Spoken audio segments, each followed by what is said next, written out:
आज भी भारत के किसी गांव में सुबह 3:40 जब धूप नहीं, जब मंदिरों की घंटियां भी शांत होती हैं, तब कुछ लोग मिट्टी पर जल चढ़ाते हैं।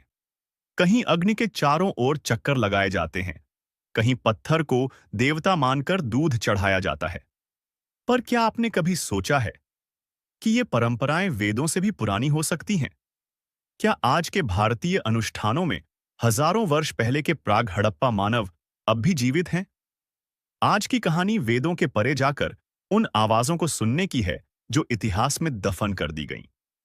जब वेद नहीं थे, जब आर्चाएं नहीं लिखी गई थीं, जब मंत्र शब्दों में नहीं बल्कि प्रकृति में गूंजते थे, तब भारत में छोटे छोटे समुदाय रहते थे, जंगलों के किनारे, नदियों के पास और पहाड़ियों की गोद में। ये लोग ईश्वर को नाम नहीं देते थे, वे उसे महसूस करते थे। धरती उनके लिए माता थी, आकाश पिता और अग्नि दोनों के बीच का सेतु। आज भी किसी शादी में अग्नि के 7 फेरे लिए जाते हैं, पर पुरातत्व कहता है अग्नि की पूजा वेदों से हजारों वर्ष पहले शुरू हो चुकी थी।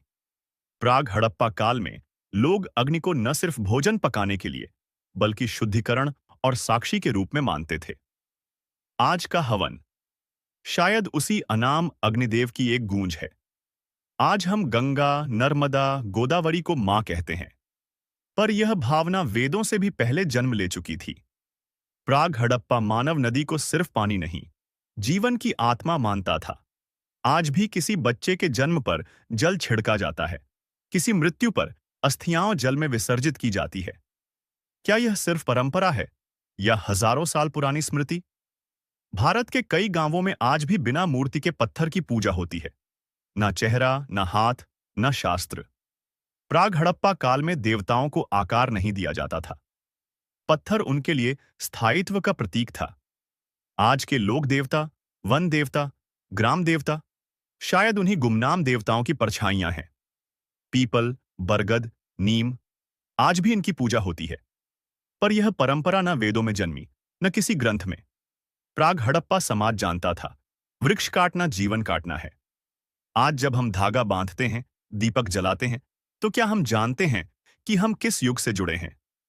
जब सभ्यताएं बदलती हैं, तो इतिहास चुन लिया जाता है। वेद लिखे गए, ग्रंथ बने और उनसे पहले की दुनिया असभ्य कहलाने लगी। पर परंपराएं कभी नहीं मरती। वे किसी मंत्र की तरह पीढ़ी दर पीढ़ी फुसफुसाती रहती हैं। जब आप अग्नि के सामने सिर झुकाते हैं, जब आप नदी में दीप बहाते हैं, जब आप बिना नाम के देवता को प्रणाम करते हैं, तो याद रखिए,